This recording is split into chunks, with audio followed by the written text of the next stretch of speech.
Olá, vamos para mais um Resume aí, Júlia. Hoje eu tô com um livro que eu já li há um tempinho, porém é um livro que se você não leu, bom, eu aconselharia muito você ler. E o título é meio controverso, eu sei, porque todas as vezes que a gente fala de persuasão, a gente tem uma sensação que é uma coisa ruim.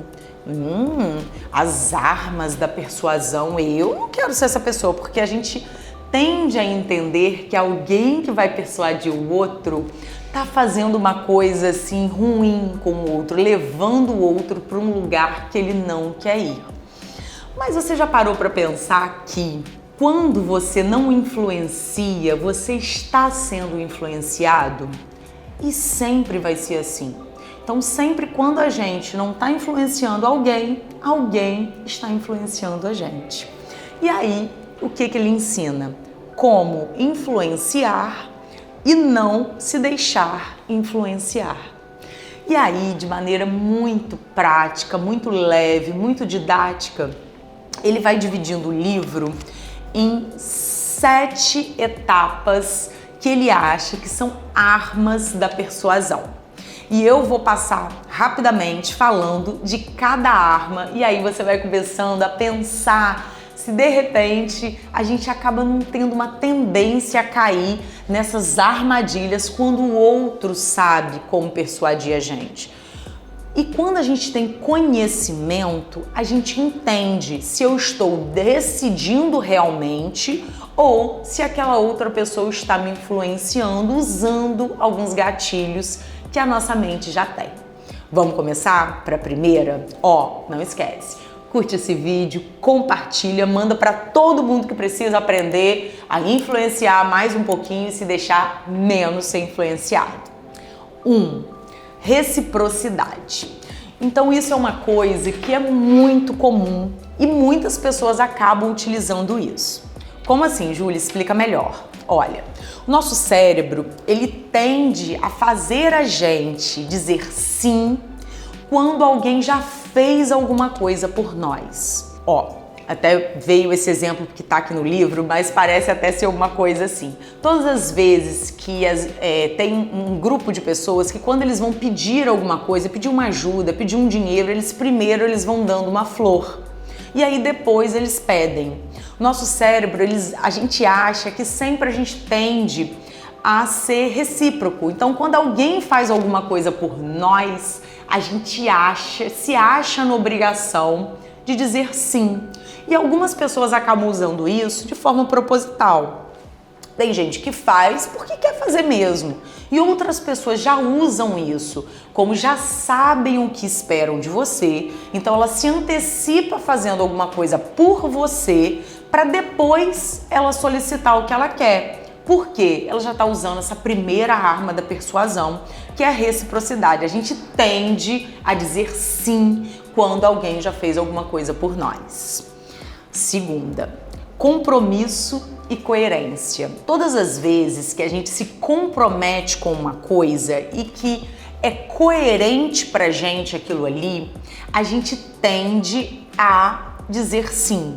Então, por exemplo, resolvi, alguém me coloca numa situação e aí a gente numa conversa e pega e fala assim, então te expliquei tudo como vai funcionar, isso faz sentido pra você?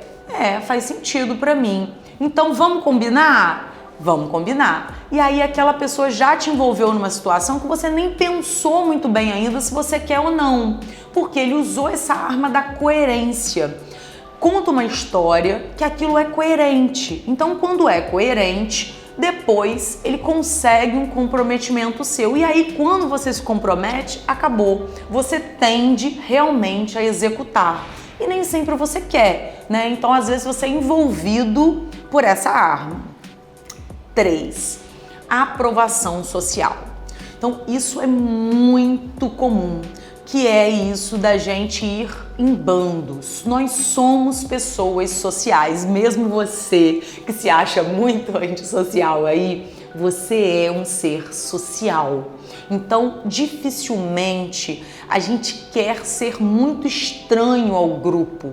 Então, quando alguém nos coloca numa situação de que a aprovação social está junto, é mais fácil a gente decidir ir por esse caminho. Pode começar assim, todo mundo resolveu usar óculos num formato redondo agora. Nossa, tô achando isso uma moda estranha, ou tô gostando, mas gente, todo mundo tá usando isso. Apareceu aqui na promoção um óculos redondo. Vamos comprar? E aí pronto. Então uma sensação que já foi envolvido numa coisa onde todo mundo tá fazendo, e aí é mais fácil a gente fazer também. Mesmo a gente detestando óculos redondo, de repente a gente se viu numa compra de um óculos redondo, mesmo sem gostar. Só porque essa aprovação social, a gente fazer parte de um grupo, tá muito na gente. Isso acontece muito com os nossos adolescentes, né? Que para eles se enturmarem, né? Para eles, de repente, eles começam a ser pessoas muito diferentes, né? Usam aquelas roupas parecidas com o grupo. Então, para isso, né, é uma fase onde eles estão tentando se encontrar. E a aprovação social é o caminho mais rápido para eles se sentirem acolhidos, né? Então, todas as vezes que alguém te coloca nessa situação ou que você coloca alguém nessa situação, é mais fácil a gente aceitar quando todo mundo tá fazendo igual. Então, cuidado. 4. Afeição. Então muitas pessoas, né, usam e ele fala muito assim, afeição e o belo. Então muitas pessoas acabam usando essa arma de buscar mostrar a gente coisas que são bonitas, que impactam a gente emocionalmente, que mexem com a gente, e aí depois tentam vender alguma coisa utilizando isso. E é mais fácil a gente comprar essa ideia, tudo quando a gente é envolvido nessa situação. Então, um exemplo, né? Por exemplo, uma mulher que está grávida, de repente vê uma outra mulher grávida segurando esse neném, utilizando algum produto ou indo a algum lugar. Então ela entende, ela já se imagina naquele lugar. E isso faz com que ela tenha isso, dessa afeição, desse sentimento com emoção, onde a gente se parece, sabe? Usar artifícios, onde usar falas de coisas onde eu e você temos coisas em comuns.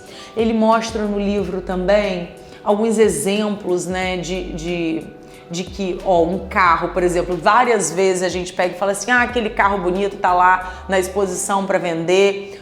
Normalmente tem uma mulher bonita perto do carro. Então, porque os nossos olhos são atraídos por coisas bonitas.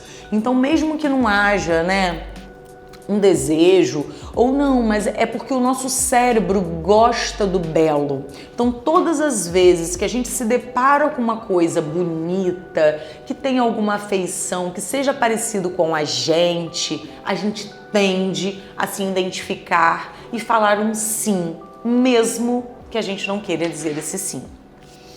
5. Autoridade.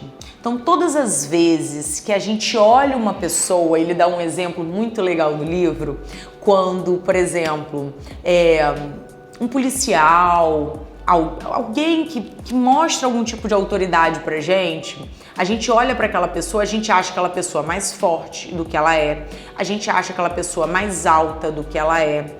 Então, a gente projeta algumas características que condizem com aquele perfil de autoridade.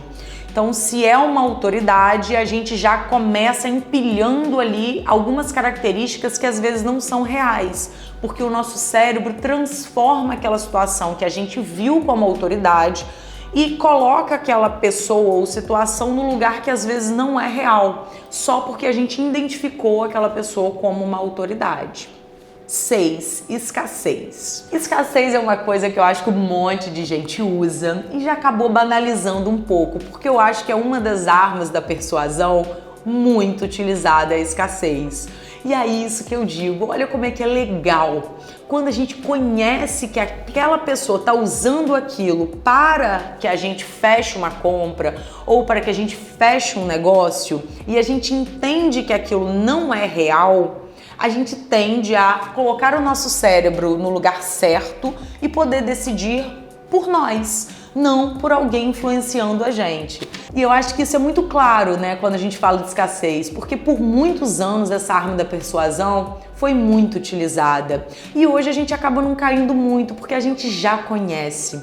Então por isso que é tão importante a gente conhecer as armas da persuasão, para que a gente possa decidir as coisas sem ser influenciado, né? Então, por exemplo, aquilo que muitas vezes as pessoas falavam, nossa, é a última unidade, vai acabar. E aí hoje a gente sabe que não é verdade. E aí a gente não tem esse desejo de compra imediata, porque a gente sabe que essa escassez não é real. Então, a gente acaba podendo realmente pensar, eu realmente quero e preciso daquilo?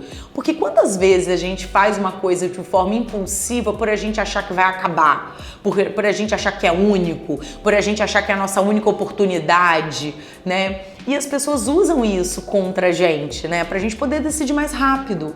Então, a escassez é um bom exemplo que a gente já conhece muito e que a gente sabe frear e entender, opa, eu posso decidir por mim, porque eu sei que isso não é real. E a última, que é muito interessante, que é uma influência instantânea. Sabe aquilo de forma primitiva que já tá na gente?